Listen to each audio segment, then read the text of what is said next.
Welcome to the GrinBath iGuide eye tracking system.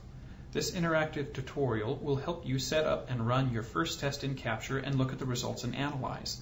This will get you started so you can use your iGuide system to quickly and easily get the most reliable data you can for your tests. After each video clip, perform the activity that you see in the slide for yourself. To skip this tutorial and never see it again, close this browser tab or this browser window. This walkthrough will take about 30 to 45 minutes of your time to complete, just so you know. First, plug in the wireless DVR into a USB 2.0 slot on your computer and wait for the driver installation process to complete.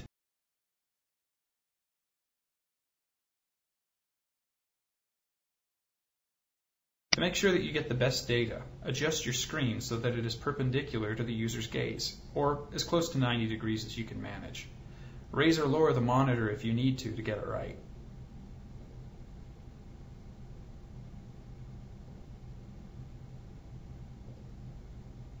Also, lower your screen resolution if it's high.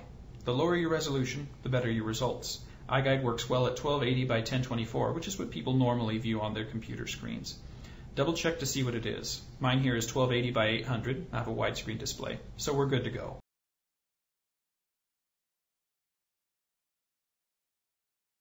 Now let's open up Capture and start a new iGuide project file right there. Now let's name it Tutorial since, well, that's what we're doing. When we're ready, click OK, and the task editor will pop up. We'll need 3 tasks for our tutorial test, so click the Add Task button 3 times.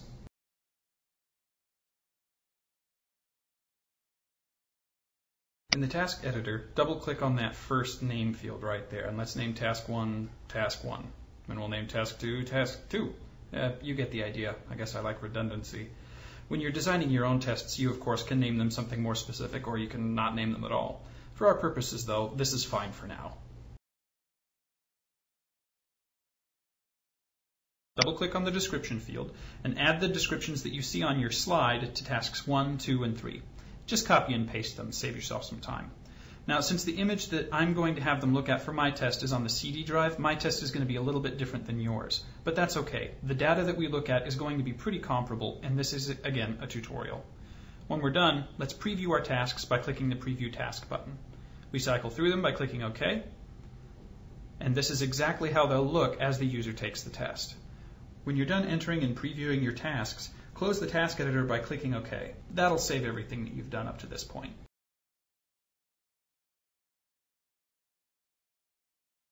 Now that the test is set up, place the unit on the participant's head or have them put it on. Adjust the strap so that it's snug but not uncomfortable. Turn on the unit and point the camera and LED at the user's eye.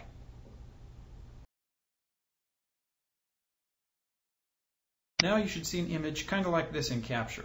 Adjust the camera so that it is as close to the user's eye as is comfortable, and so that the image of the user's pupil is as close to the crosshair in the center of the screen as possible. It doesn't have to be perfect, but the closer, the better. Next, adjust the LED so that the light is shining on the participant's eye. You want good pupil eye contrast so that the eye is light and the pupil is dark. Minimize glare on the pupil as much as possible. When the circle around the pupil is green like that, you have a lock on the pupil. This means that the eye tracker has found the pupil and can accurately record where the user is going to be looking. Now we need to see how that lock is holding by having the user look at the 4 corners of the screen. And we've lost it in the lower right and the upper right. So the right side of the screen is bad. We need to move the LED so that we get more light onto the eye. Whenever we lose that green circle, we lose the lock. That means the camera is not going to accurately track. So let's readjust it.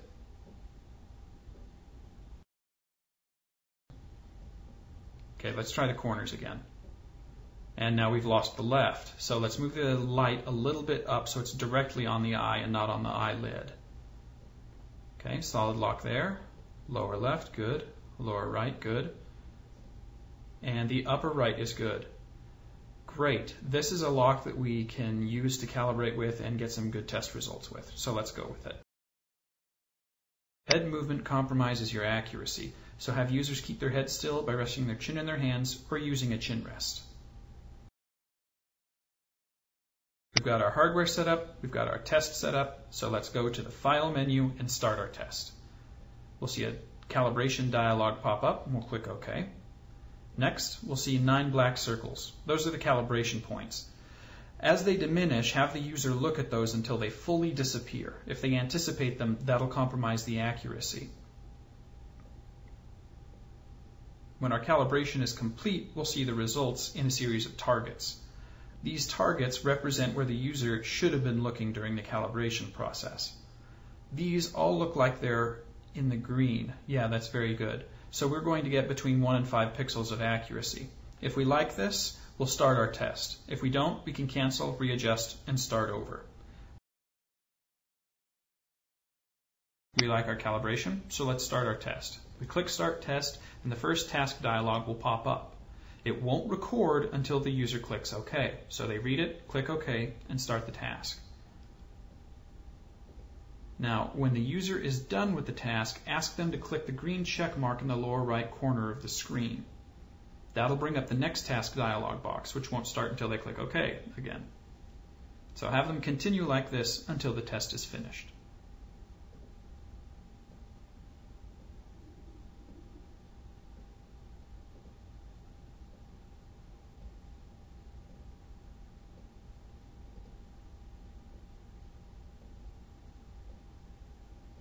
That's more than 10 seconds.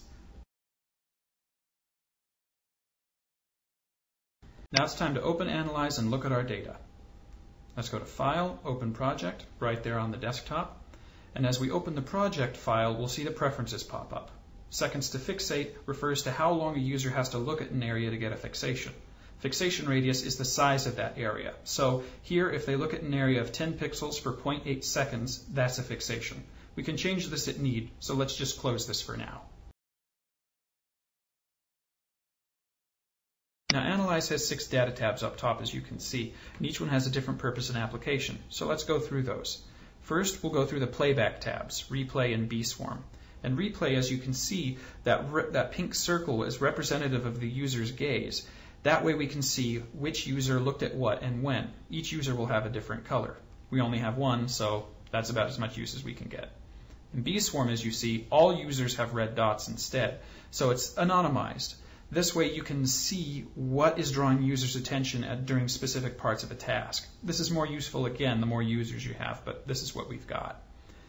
Now, task 3 is a static image. It's not as dynamic, so let's deselect that, and let's go back to Replay, so we can analyze how this plays back as they did it. This sort of analysis is good for dynamic tests, such as looking at videos, navigating websites, or moving through software interfaces like we see. And that way we can see how the users processed a task, what they looked at, and what drew their attention as they were searching for what they needed. So reselect Task 3, and let's go to the Gaze Plot tab. Here we see how a user processes the task, where they look, what order, and for how long. The colors still represent the user, but the numbers represent the order that they looked at the screen during the task. So they first fixated at 1, and then they moved on to 2, and so on. The bigger the circle, the longer the fixation at that point. Now, eyes move fast. We're going to need to change the seconds to fixate if we're going to get a good gaze path. So we'll change that to 0.2 to accommodate for the rapid eye movement. And we need to increase the fixation radius because even though people look at one thing, the eye still moves.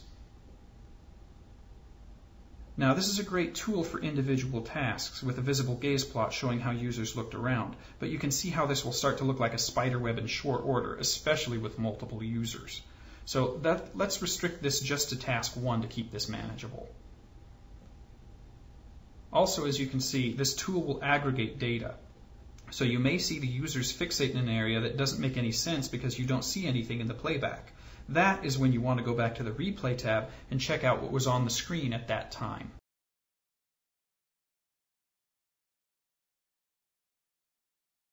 Let's reselect our tasks and go to the Heat Map tab. Everyone loves heat maps. They're visually impressive and show where your user's focusing, but they're not ideal for all tasks. As you can see, it's kind of bland as it's rendering, and it's aggregating data across the entire recording. The user opened and closed windows during this test, and we even have visual elements that appear and disappear, which muddies it even further. Heat maps are better for static images, not dynamic interfaces. So let's deselect the first 2 tasks and then modify the preferences. Heat maps care about general areas of interest, so we need larger areas and more time to fixate. So let's change the radius to 25 pixels and the seconds to fixate to 1.5 seconds. That will give us large areas of interest with long dwell times. And let's let that render. And keep in mind, this is just one user. More users will always mean better data, and it will produce a more visually appealing heat map. And there you go, a one-user heat map of the Mona Lisa.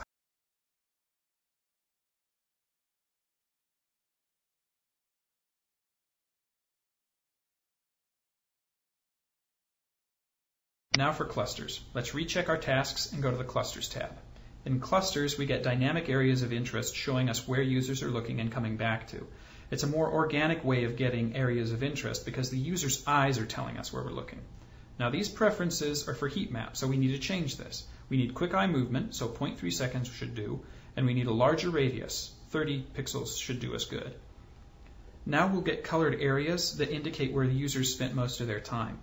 Next to each of those colored areas, you'll see the rectangles that show how many participants looked in the area, at what time a user first fixated in that area, for how long, and how many of their fixations were drawn to that space over the course of the test. After everything renders, we can export the file as an HTML table or as a CSV file. We can alter that in the Preferences menu too. For now, let's just close this.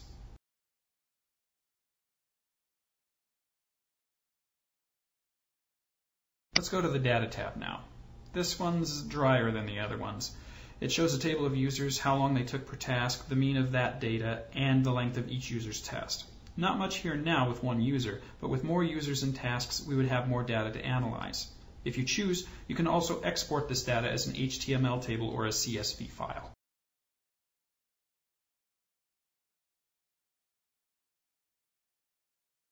So all this information is great, but it's not presenting itself. You need to export images and videos of your results for clients and for research and so on. Let's export an image first, and let's go to our heat map from task 3. What we'll do is we'll wait for this to finish rendering, and then we'll go to Export, select Image, and then save it. Now, the rendering bar down the bottom, that progress bar, is what you see down there. And as soon as that's full, we'll go to Export, Image, and then we'll name it. Mona Lisa Heat Map User 1. That sounds good. And we'll save it. Now, let's export a video. Let's deselect Task 3, select Task 1, and then go to Replay. Now, exporting a video takes more time because it's a lot of data. We've got the analyzed data overlaid on the replay video, so it's going to take a long time. So let's go to Export, Video, and let's name it User 1, Task 1, Replay.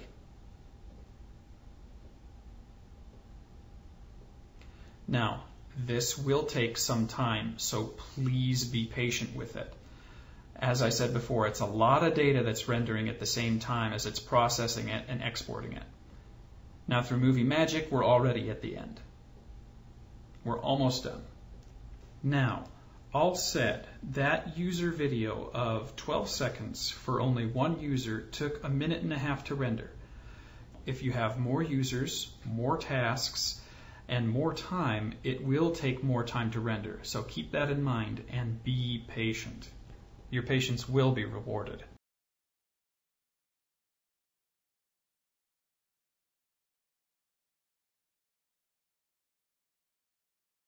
So there you have it, your first run through with Capture and Analyze.